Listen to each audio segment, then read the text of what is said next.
In society today, we are being attacked constantly with inauthentic conversations. Fakeness, trying to look cool, trying to be somebody we're not. That is why the Damn Dude podcast is here to have the authentic conversations that need to be had in a way that will make you think and say, Damn Dude.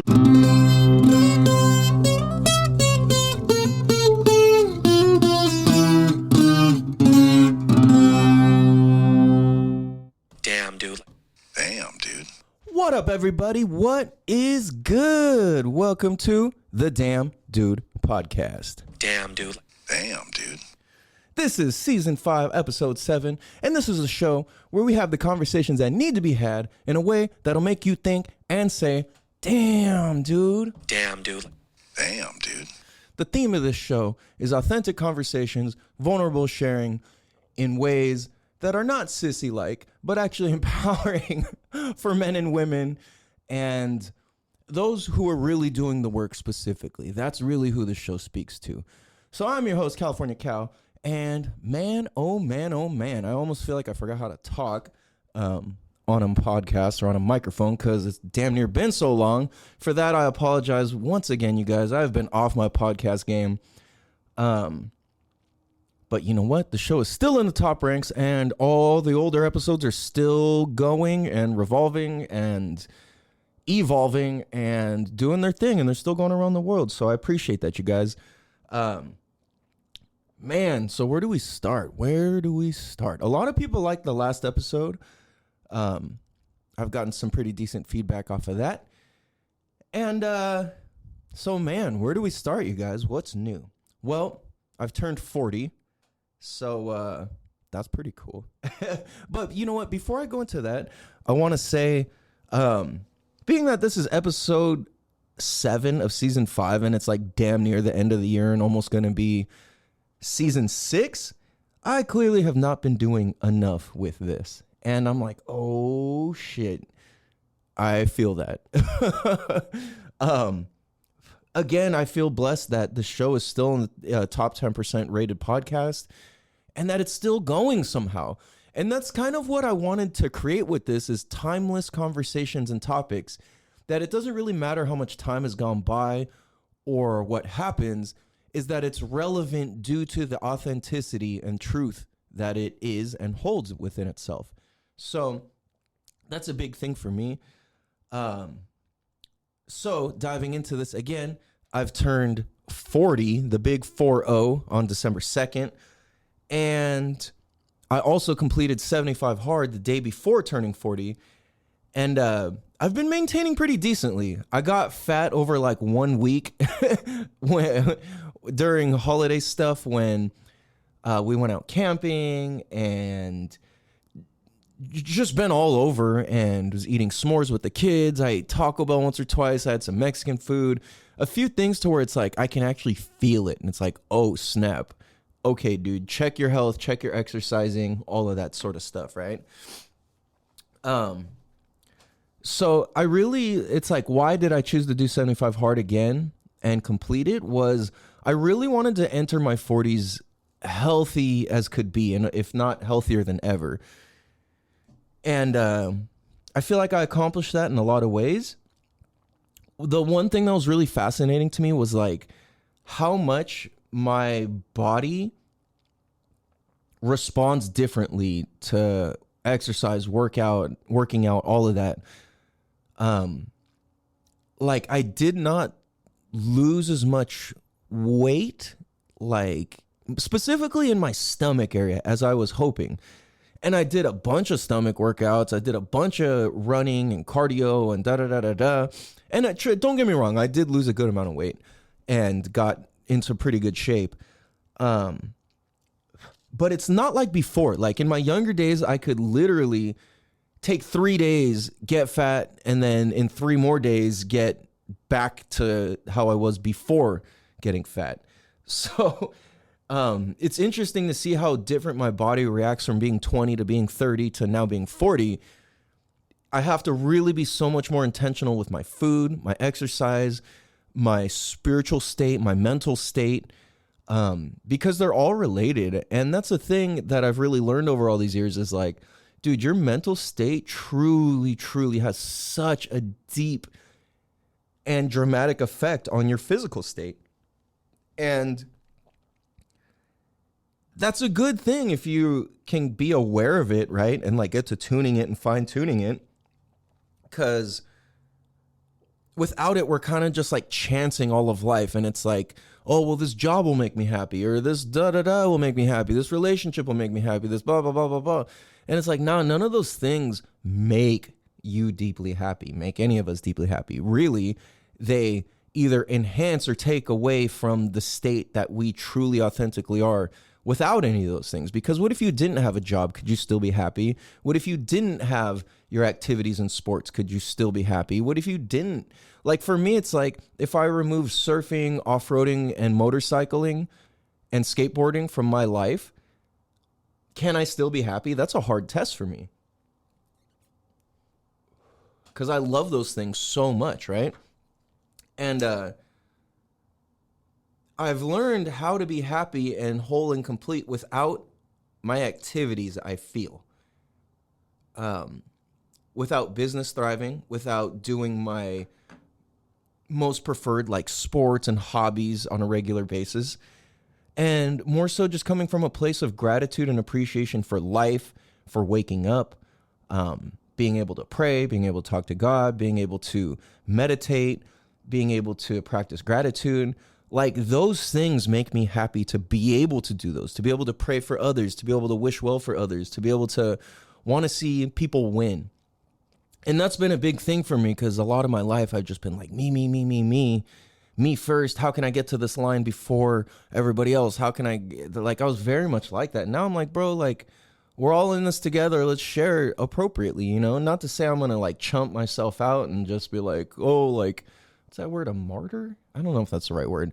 But to just basically like be less than and shrink myself so others can win. It's been more so like, all right, I'm going to stay at my full expansion and use that to help others win and want to see others win. And that will only help expand what I want and feel, right?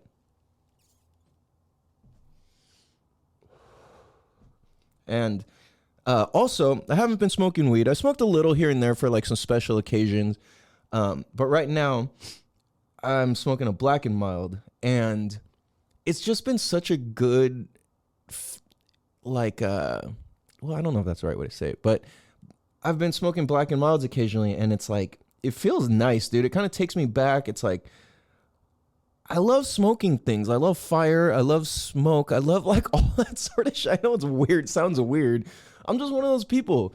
And I've looked into that and I'm like, okay, I used to just hide behind it, like hide behind the smoke in a sense. And now it's more like, no, I'm going to enjoy and appreciate any version of this. So rather than smoking weed and just kind of losing myself in that, it's like, no, let's have some control, have a celebratory little cigar here and there. And it's like, this is cool. I like this vibe and this touch. So if you hear me dragging or whatever, it's the Black and Mild. So what else has happened? Oh, shout out to Rosie Rose and the Rosie Rose podcast. She had me as a guest on there, and that was such an honor, honestly. So you guys definitely go check that out, the Rosie Rose podcast. And you can find my episode featuring California Cal. It was really good, dude. Like the questions Rosie asks are like, whoa. Every time it just make me stop and think. I'm like, oh shit. Like she was asking great questions. Like, when's the last time you cried? And just like different things like, well, why is that? Why is it that you take on this work? Why is it this and that? Why is that your perspective? And I'm like, damn, man, like a lot of the deep answers I've kind of gotten complacent with, she had me revisit them in many ways. And I was like, whoa, this is deep, dude. Like, I like this. And she does her podcast for the same reason I do mine. It's like, this is number one, documenting for my family and my future generations so they can know where they come from. And I feel like that's very helpful. And then nextly, it's for anybody else that it happens to touch and benefit. and the theme is like, yo, dude, we're keeping it raw and real. Talk however you want, say whatever you want. Like, just keep it real. You know, it's like if your version of keeping it real is like, oh man, this fucking da da da, then talk like that. If your version is, well, yes, da da da, then talk like that, you know? So, yeah, so it was cool. Go check that out. Shout out to Rosie. That was really cool, and thank you. I'm gonna have to have her as a guest on my show, just so you guys can get a cool perspective of who she is and what she's all about. Christmas just happened and passed, and I feel like I barely pulled that shit off. If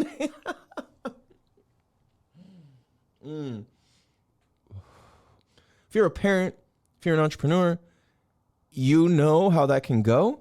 If you're in that place of like, fuck, I don't know how this is going to happen. I got nothing until the last fucking night before and pulled it the fuck off, dude. And it felt absolutely miraculous to be able to do that.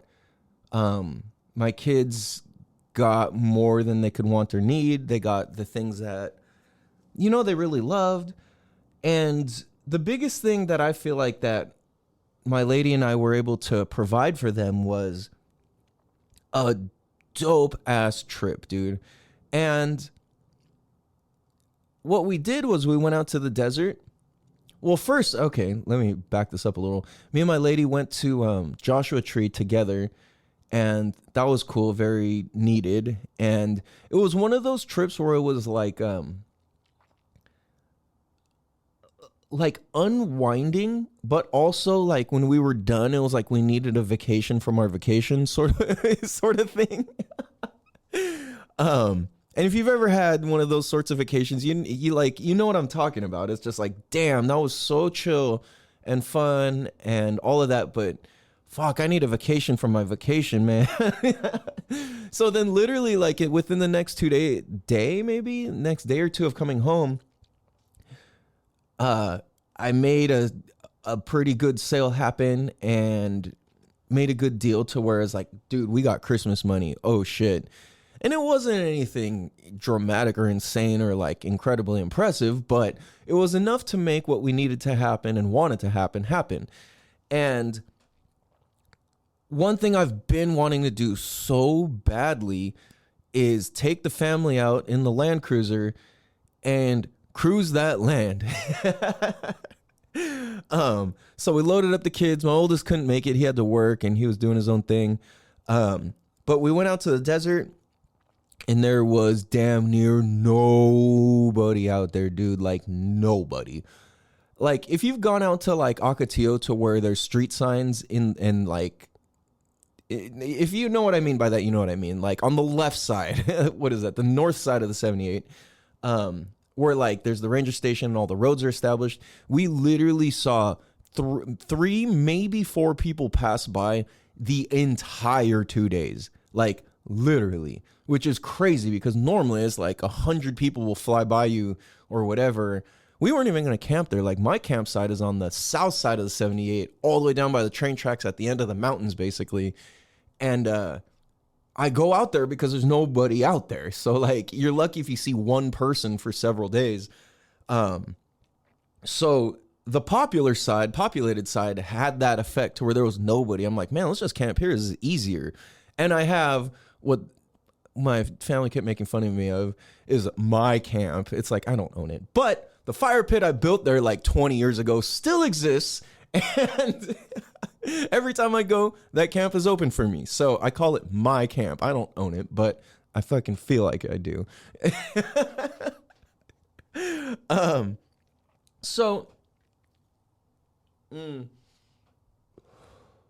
We go out there, set up camp.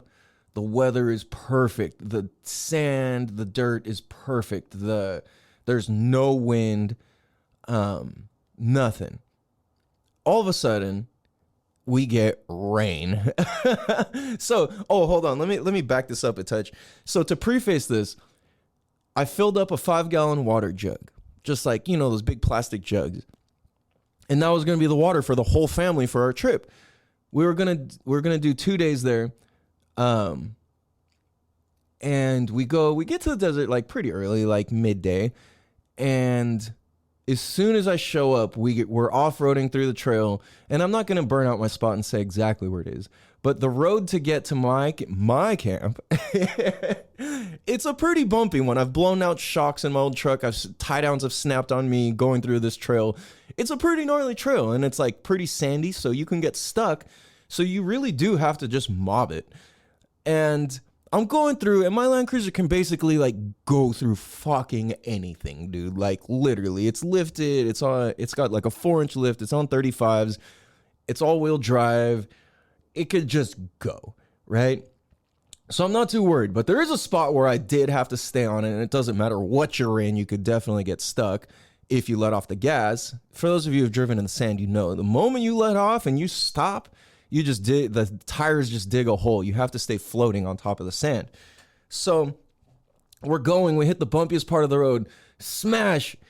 I don't know this at the time. We pull up to camp. I'm like, hell yeah, dude, like let's unload. I'm setting up everything.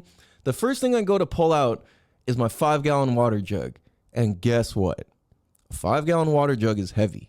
I lift it up and it's completely weightless. I'm like, I know I didn't just get this strong this fast. So what happened was we hit those bumps, the bottom of the water jug cracked a fat hole in it, dumped 5 gallons of water all in the entire back of the Land Cruiser, completely soaked my amp, my speakers, a bunch of our camping stuff. Soaked, dude, completely soaked. A whole 5 gallons in the trunk of an SUV dumped. So like I pull up, I lift that out and I look and the whole back of my truck's just dripping. I'm like, oh hell no, dude. Like what the fuck, man? This is crazy. Like what the fuck? So anyways, the way I packed the whole thing, it fortunately didn't get any of our important stuff. I mean, if you count my amp and all that, but like the stuff we needed for camping, like our clothes and our tent for the most part was pretty dry. Like the bag kind of blocked the tent from getting wet. I'm like, all right, fuck, dude. Well, shit, we got no water other than what's in our water bottles that we're drinking personally, right? There's no stores around that are open. They're all closed for the week for Christmas. I'm like, oh no. We at least have enough to get through the night. And I know where the closest gas station and all of that shit is that we can get to the next day. So I'm like, okay, don't panic. We got enough for the night. Set up the tent, do all of that. Next day, starts fucking pouring rain, dude.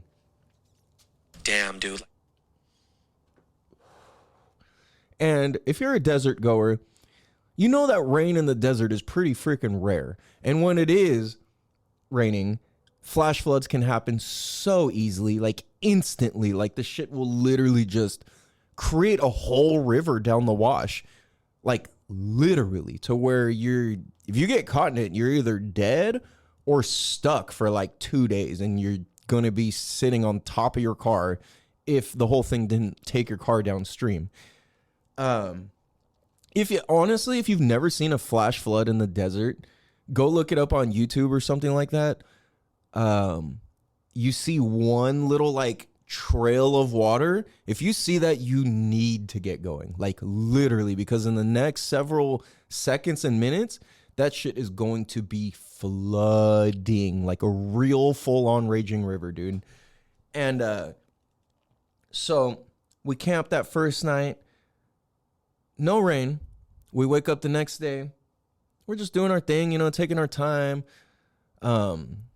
eating breakfast. Kids are playing fire guitar sticks, like meaning like they would like burn the end of their stick, pick it up, and then play like pretend they were playing guitar with it as it's like smoking and stuff, like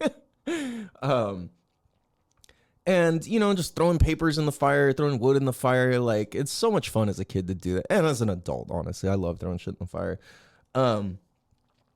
So taught the kids about like fire safety, taught the kids how to pick up trash. Well, not how to pick up trash, but to pick up trash and always leave the desert or anywhere that you go better than when you got there and how you found it.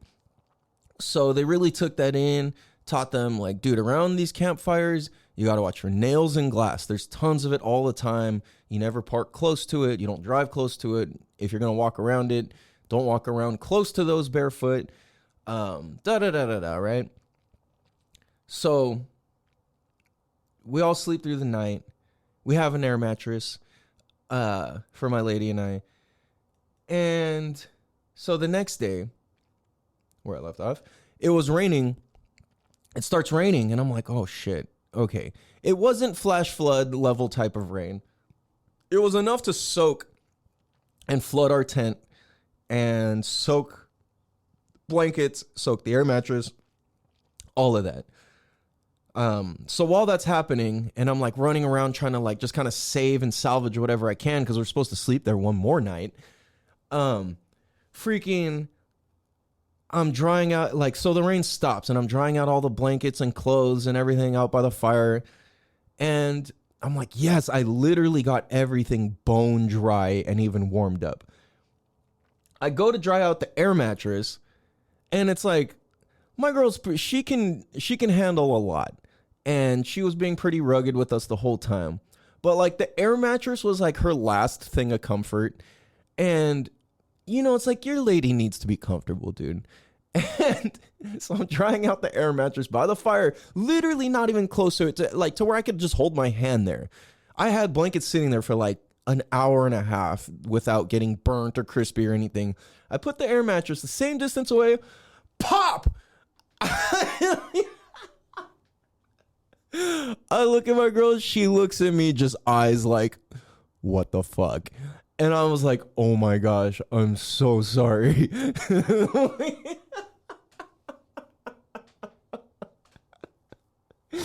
I'm like, oh my God. I was like, dude, I'm sorry. I was just trying to be sweet, man. Like, I was trying to be helpful. I was trying to make sure that this was all extra comfortable and good for us. I see her just like, her soul just drops. I'm like, oh fuck. I'm like, I'll find a nice spot of sand and I'll dig it up and make sure it's like laid out and comfortable and all this. And she's like, oh my gosh. I'm like, I can make a nice spot in the truck that's comfortable to sleep and all this. And like, whatever I could come up with, she's just like, oh, you motherfucker. I can see that. And so it's like, it was one of those like funny, irritating but funny kind of things. And she was just like, dude, that was like my last hope of comfort. And like, fuck. And like, I'm like, oh my gosh, dude. So I'm like, dude, I don't know what to do anymore. So, we did happen to find one small store that I never knew sold store items there before. That was close. I didn't have to drive far to the gas station, and they happened to be open. So we bought some water, some extra firewood, all of that from these guys. And so we're kind of just hanging out. We're just kind of like waiting to see what the weather's going to do, because the rain report and storm report kept changing. It was like, there will be rain right now, and then it wouldn't happen. And then it would say like, oh, hours later and this and then finally I'm like, man, like, we're kind of just sitting here like waiting around. Like, let's go explore. Let's go off-roading. Let's go to the wind tunnels, go to the caves, all of that. And so we go down Fish Creek. And that's kind of scary because Fish Creek can flood hella fast. And so we go down Fish Creek. We go to the wind tunnels, the wind caves, however you want to call it. We go hike there. The kids had so much fun, dude. Like, if you've never been there, don't go, because I don't want it to get overpopulated. But it was good. It was so much fun. The kids had so much fun, dude. And so we go there. It didn't rain. And we drive back. We get a little drops of rain here and there. We come back to the camp. We cook food. We're like, all right, what the fuck? Like, what do we do? So I checked the rain, and it's supposed to rain between like 6 and 9 p.m. And I'm like, fuck, dude, our tent can't handle that. Like, it'll literally, like, what it would do is, like, it would cause condensation underneath the tarp, and then that would start dripping. So it wasn't really like a matter of like it being this rain, like the rain cover not working so much. It was more like the way it would like build up would cause the tent to flood. And I'm like, fuck, dude. So fortunately, and I feel so blessed, and the kids had fun. I know my girl appreciated it, but her family's got a cabin out in Julian. So we're like, you know what? Here's what we're going to do. Instead of camping another night, let's just run the night out. Let's do all the cool, like, stuff you would want to do before camping the night. You know, all the fire pit stuff, all of the s'mores, the toilet paper fireball, all of those cool, like, fun things. We had glow sticks we're, like, chucking around at night, and it was fun, right? We did the most. So we decided to go back to the cabin, and good thing we did, because as we're driving away, the storm was headed towards the direction of where we were camping, and it was raining pretty damn hard. Like, it was raining like softly, or like not like a ton of rain coming down at one time, but it was one of those types of rain where like each water drop is so damn big, it's like pow, and it just soaks everything.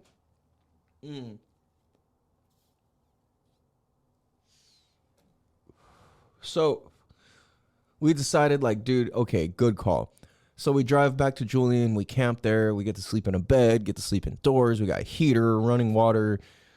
And that's extra comforting when you were just out in the desert and thinking you were about to sleep in basically the fucking dirt on the tent, on the desert floor in the tent or in the car. So we did that. The kids had so much fucking fun, dude. Like, so much fun. And just looking back, it was like, I mean, yes, I fried my amp and my speakers, and my radio makes this like sound even when it's off and I turn the car on. Drives me crazy. I still haven't like cleaned out the back of my truck and like gave it some proper ventilation and all that. I'm just so like disheartened by it. I need to like pick myself up and go like actually tend to it properly. My car needs some love, man.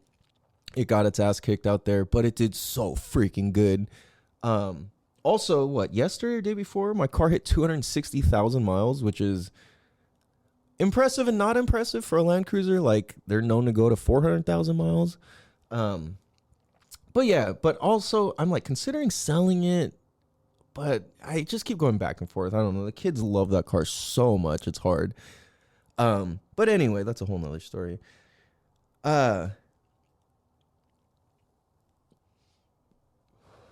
So that leads me to think, well, okay, sorry, I'm jumping ahead. So we come back, so after the cabin, we come back, we do Christmas up at my girl's kid's dad's house, which is cool because it's like, it's a whole family thing. All of us all vibe, co-parent, this and that, all very well. And it was cool, man. It was so much fun. So we got to spend time with her family. And then the next day we came back to our house, and did Christmas there. Had some family over. It was cool, man. And then yeah, they got to open presents and just do the whole thing. It was so cool, man. Like, our kids were so grateful for all the little things they got and did and all of that. It was cool, man. It was very wholesome and just such a beautiful, like, heartwarming sort of vibe and experience, you know? Oh, computer. Come on, bruh. Damn it. I need to turn this freaking, what do you call it? Screensaver off. It always comes on at the most inconvenient times. So after being in the desert for that day and a half, like almost 2 days, my girl's like, man, I am beat. I am uncomfortable. Like, I need some rest. And me, I'm like, man, I could easily go another 3 days with no fucking air mattress or comfort or anything. Like, I do this shit. I love this shit. I fucking love the desert, dude. I love off-roading. Like, I love being out there. I love being in the stars. I just love the desert so much, you guys. Like, so much. And I haven't got to go in a long time. My truck's been broken. Business has been upside down. I've just been all like wonky and backwards and just all of that shit. So I'm out there. My girl's like, dude, like, I've never seen you like that before. And I was like what? And she's like, dude, you were just like, so you're literally a little kid. You're so hyped. You just have to like do stuff, play with stuff. Da, da, da. Like my kids would be like, oh, let's go run on top of that mountain. I'd be like, okay. And just be like running and just, I'm just so fucking excited and in my element when I'm in the desert. She's like, bro, like you really are fucking hardcore, dude. And I'm like, huh. I knew that in very small ways, but I've never had anybody like observe that and tell me that. And I realized, like, dude, I so thrive out here. I could do this like all the fucking time. And I would, like, so that just reminded me of like, dude, in my younger days, when I first bought my quad back in the day, I would take my truck, load my quad, go out. I would either sleep in the back of my truck or sleep in a tent or sometimes even just sleep on the floor or whatever. And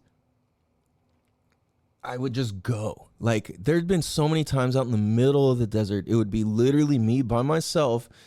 It'd be dark as fuck. It'd be like midnight. And I would go out and ride till like 3, 4 a.m. by myself out in the dark, be lost as fuck. And I would have to use like the silhouettes of mountain ranges, and I would count mountain peaks, like the tops of the mountains, to know, okay, I'm 4 mountain peaks in. That's roughly where my camp is at. So it's within that mountain range that is how I'm going to find my camp again. So I would go out. I would use that. I would kind of use the stars a little bit. That's kind of harder to navigate when you're just in I don't know. It's tricky. But I would also use like radio towers. You could see like a red light. There's specifically out there, there's 2 towers with red lights on the top and one with a white light on the top.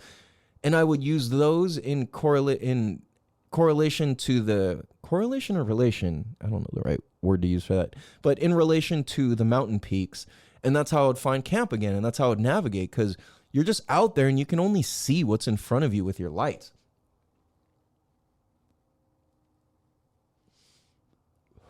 So like, I was just telling her all that, and and it was like, it would be us out there, and she's like, dang, this is crazy. I'm like, dude, like I would literally be out here by my fucking self, just going for miles and miles. And what's funny is I realized, and my girl helped me realize, like, dude, like, what if you got hurt out there when you were out there by yourself? And I was like, huh, I literally never even thought of that.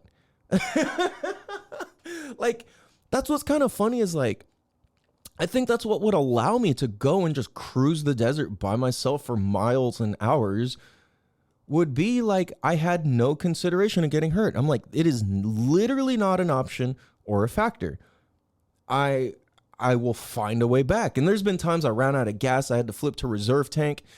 And when you run out of gas, or you're running out of gas, and you know you're on reserve and you're on your last few miles that your fucking motorcycle will go, you got 2 options. You either baby it and try and conserve gas and go slow as fuck all the way, or you fucking pin it and you go as fast as you fucking can and hope to roll into camp. I'm the type of guy where I go, okay, I'm going to just cruise and baby it and get back. And then in like 3 seconds later, I find myself full throttle headed in the direction that is up camp. And I really do that. I'm like, no, I'm going to roll. I'm going to have enough speed to just keep rolling, dude, which isn't realistic in the dirt. But in my mind, in that state when it's dark as fuck and panic sets in and shadows are playing tricks on you and everything's playing tricks on you, your mind, your eyes, your sight, your senses, your vision, like when I said eyes, your vision, your everything, it's playing tricks on you. You're like, oh no, I'm fucking lost. I'm lost. No, I know it's this way. Bro, you're fucking lost. No. It's over this way. I just know it. Like, that's the back and forth. So I'm like, fuck this. I'm going to focus on the ride. Full fucking throttle all the way back to where I think it is. And I've actually always made it back. Honestly. I don't know how. I'm just protected by God, I guess.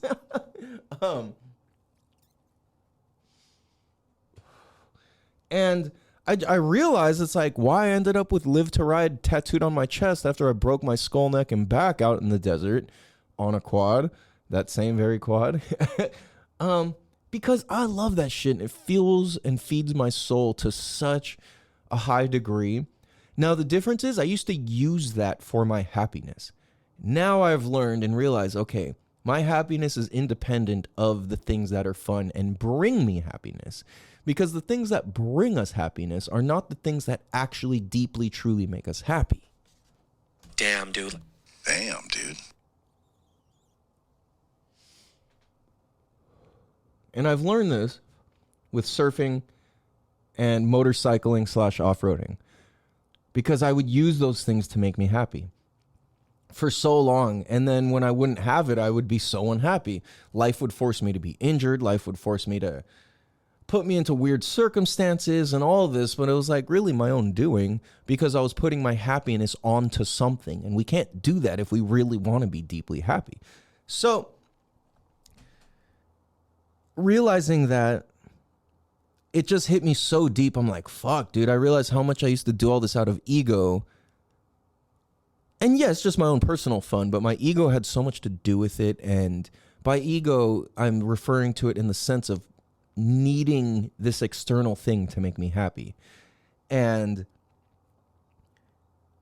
it is cool that I can go out and navigate the dark fucking desert alone. That's really cool. But at the same time, it's like, realistically, how safe is that? You know what I mean? It's like, that's not a safe thing to do. It's not a wise thing to do. It is cool. It is dope. It is fun. I mean, it's probably like 75% scary and 25% fun. But making it back is what makes it so fun. It's like, I fucking did that shit, dude. I navigated. I was out here fucking navigating, bro. And I've been going to the desert since before smartphones, since before maps, or not maps, but like electronic maps, before Onyx Off-Road, before any of that shit, before MapQuest. Like, we were out there navigating by the mountains and the different lights and the directions. Like, okay, I traveled fucking east. I felt like went a little north. This trail kind of turns here, there. And I've been going out since before the road signs and street signs that were out there. Well, not street signs, but the dirt roads have signs and names which tell you where you're at. And now they got maps where you can go pick those up out in the desert. So to be able to go out there and do all that, it was like just so freeing. And well, okay, let me rephrase that. To be able to go out there this time and do it with awareness and do it with care and to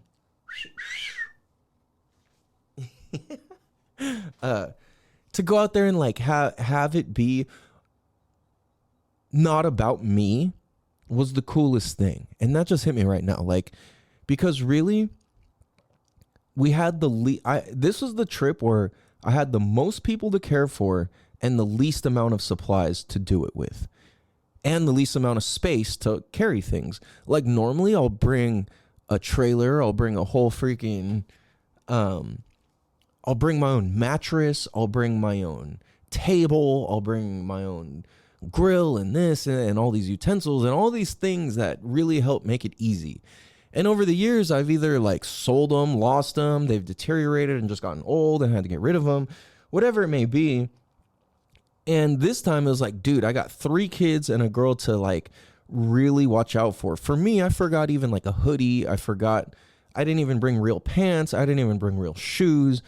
Like, I was just like, this is not about me, dude. I want to show my family like the cool shit that I've collected, the cool knowledge and wisdom I've collected over these years of traveling all these places, and be able to share that with them in a safe way to where nobody's in danger.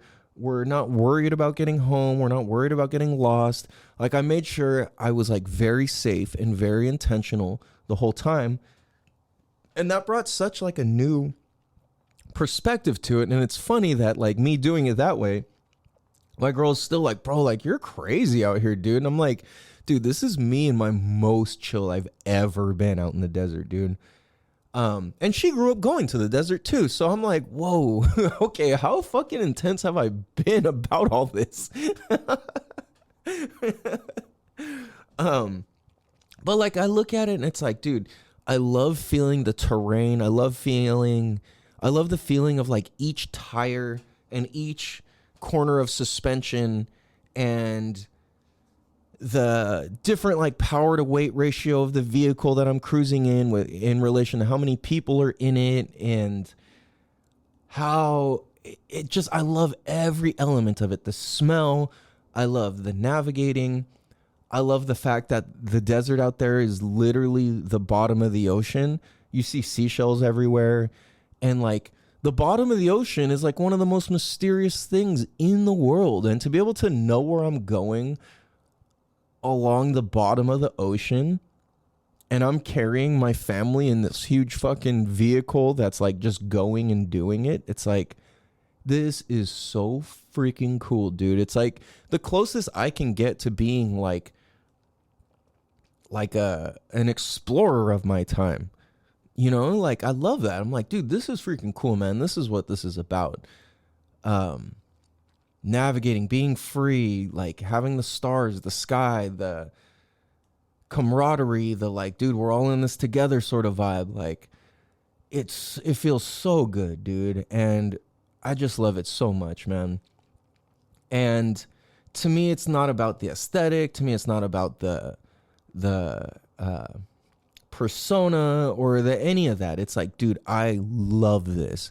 And I've been doing it for years before you could even get credit for it or acknowledge it or whatever, right? Like before there was an internet to show it off or anything. And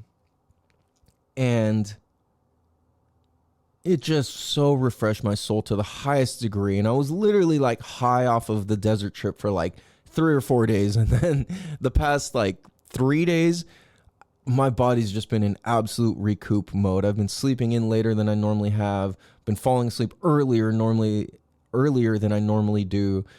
And it's just been like, I don't know, now that I'm kind of like recouping, I feel like my energy is almost back to where it normally is. It is just feels so good. And how much fun my kids had, that's the part that really, really, really does it for me at this point. Like, yes, I have my own freedom and or personal freedom and all that out there, but like seeing my kids have as much fun as they did, seeing them play in ways that were like more free and more expansive than even I was able to when I was a kid, seeing them have each other. Like when I was a kid, when we go to the desert, it would be me, an adult. And then maybe like once or twice, 2 of my friends came with me. But for them to have each other and just go nuts out there, it was a little, what's funny is like when you like, cause out in the desert, there's not really like social norms anymore. You don't have to like, you can kind of just do whatever the fuck you want. So having the kids have that much freedom and then to come back to like indoors and it's like, yo, you got to be mindful of like how loud you're being, how rough you're being, all of that. Like in the desert, you could just whatever, dude. Like, so that was like a little bit of a learning curve in a sense, coming back down, having them all kind of like remember all their manners and their mindfulness of themselves and the noise that they're making and all of that. You know, I mean, certain levels of that apply still in the desert, but like, it's just when you're out in the middle of nowhere and you could be as loud as you want for 2 days is different than like being in a house and sharing space with people, like for sure. So that's funny. That was funny to observe. But they could not fathom how much fun it was. And to me, that's what it was all about. Like literally anything could have gone wrong and I would have made that shit happen still, to ensure that they had the time of their lives and to be sure that they really had a core memory. Like even like our oldest out there, he was like, you know, I really think this is going to be one of those things I remember for the rest of my life. I think this is going to be a core memory. I was like cracking up. I'm like, oh, dude, that's so cute and so cool. And like, that's how I feel too. I can remember damn near every desert trip I've ever taken as a kid and almost as an adult too, honestly, and teenager and whatever. Like it's just that legendary, dude. So like, that was so cool. Just I don't know if I've ever seen my kids have that much fun. Like, my kids have a lot of freaking fun, dude. Like, a lot of fun. But that was just like another level of seeing them enjoy themselves and be free and, you know, play in the dirt, dance, yell, sing, be imaginative, playing with their little monster trucks and glow sticks and little fire stick and s'mores and how much even like they appreciated just drinking water. It's like, and I don't mean that in any like, oh, like we don't have water, but just it just is that it just hits that much more refreshing and better when you're really out there, you know. So that it just so melted my heart, dude. And I can't wait to take them out again with more comfort and all of that. And why I keep putting an emphasis on that is because my truck right now, it doesn't have a trailer hitch. And normally I bring out my trailer that I bought years ago and I loaded up with everything that could help make us comfortable in the world. And we didn't have freaking like any of those. So rest in peace to my water jug. Rest in peace to my amp and my speakers. Rest in peace to the air mattress. I shared a little bit of that on my Instagram. If people were like, man, I would have went home as soon as the water jug was busted. like, okay, no, I understand, but this, I love this, and we're not going to let this stop us, sort of thing, which I'm glad we didn't. Because I'm a survivor. But no, I really want my kids to be able to experience that and enjoy all of that, you know? So, yeah. So that was my turning 40, my Christmas, the family's Christmas and all of that. We got New Year's around the corner. For me, New Year's doesn't really hit till Chinese New Year's when I really feel it.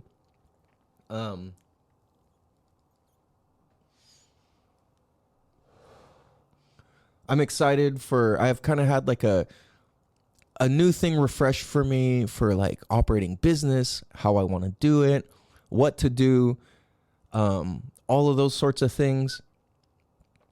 And it feels good, man. It feels really good. I feel like I got a new lease on life sort of thing, a new view on life. And I'm ready to succeed and do things to be able to provide for my family bigger and better than I ever have. And I know I've said that a lot over these last several podcasts, and I've been doing that. Things just keep shifting slightly, and it's like, okay, my direction is getting more clear. My exact what to do is getting more clear. And I'm ready to really continue expanding and thriving and succeeding in life. And I'm grateful for all of you who are on this journey with me, who have been here since the beginning with the podcast, who've been here for me since the beginning of whenever our relationships have started, and all the love and support. I really, really appreciate it. I'm grateful for you guys. Shout out to you guys. Thank you for everything. You guys have seen me at like some of my lowest lows and some of my highest highs and everything in between. And I share that just to show and help share that, like, dude, we all have a version of this. And that's why this is important for me to document, is because it's a universal struggle that we will all have, are the ups and downs. And it doesn't really matter what they are. You will get through them. Just keep choosing love, light, happiness, gratitude, prayer, meditation. They'll take you far, man, like very, very, very far. And it's truly a beautiful thing. So I encourage you guys to live your life, to explore, take chances, have fun, and really analyze and look at, like, okay, why do I do the things I do? Does this really move me forward in the way that I want? Will this really add to my deep down profound happiness? Or am I just doing this to have a good time, to help prop myself and prop myself up and keep going. Because I see a lot of people do that as they get older. They just keep doing activities in order to prop up their own happiness. And I feel like that's a recipe for being unhappy when you're old. So let's do the things that make us deeply happy without any of our activities. So that way we can feel fulfilled with nothing and with everything. You know what I'm saying? So I love you guys. I appreciate you guys. It's been a beautiful journey. Damn, dude. I really, really enjoy.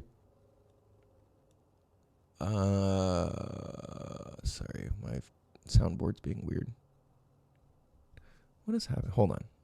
Damn, dude. Okay, there we go. We're back on track. Sorry.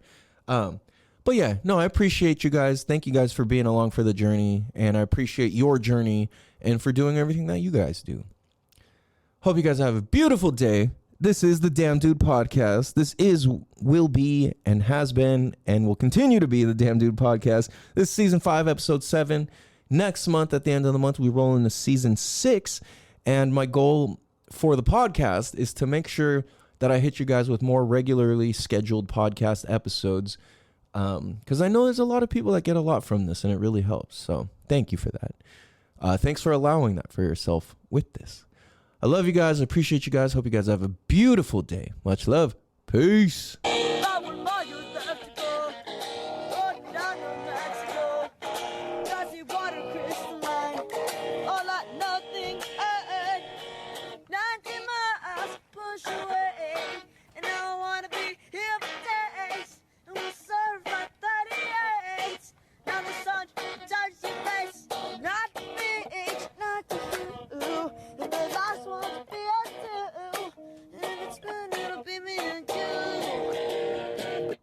Damn, dude. Damn, dude. Also, that song my son made when he was younger, what was he, 13 or 14? I love it, dude. I so love it. And his music has evolved so much. It's crazy. But that one is so special to me, dude. Like, so special. Anyways, hope you guys have a beautiful day. Much love. Peace. Damn, dude. Damn, dude.